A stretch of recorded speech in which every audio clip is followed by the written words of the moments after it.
ಚಿಂತಾಕಿ police station limits Karanji B ಅಂತ ಒಂದು ಗ್ರಾಮದಲ್ಲಿ ಒಬ್ಬ ರೈತರು ತಮ್ಮ ಹೊಲದಲ್ಲಿ ಗಾಂಜಾ ಗಿಡಗಳನ್ನು ನೆಡೆದಿದ್ದಾರೆ ಅನ್ನೋ ಒಂದು ಖಚಿತ ಮಾಹಿತಿ ಮೇರೆಗೆ ನಾವು ಹೋಗಿ ದಾಳಿ ಮಾಡಿ ಸುಮಾರು 46 ಗಾಂಜಾ ಗಿಡಗಳನ್ನು 8 kg ತೂಕ ಇರುವ ಗಾಂಜಾ ಗಿಡಗಳನ್ನು ನಾವು ಸೀಸ್ ಮಾಡಿ ಪ್ರಕರಣ ದಾಖಲಿಸಿಕೊಂಡು ಆರೋಪಿಯನ್ನು ದಸ್ತಗಿರಿ ಮಾಡಿ ಅರೆಸ್ಟ್ ಮಾಡಿದ್ದೇವೆ.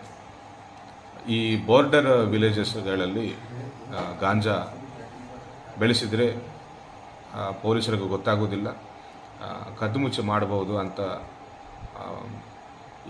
ಈ ಟೈಪ್ ಆಫ್ ಕಾನೂನು ಬಾಹಿರ ಕೆಲಸಗಳನ್ನು ಮಾಡುವ ಎಲ್ಲರಿಗೂ ನಾವು ಎಚ್ಚರಿಕೆ ನೀಡುತ್ತಾ ಇದ್ದೇವೆ.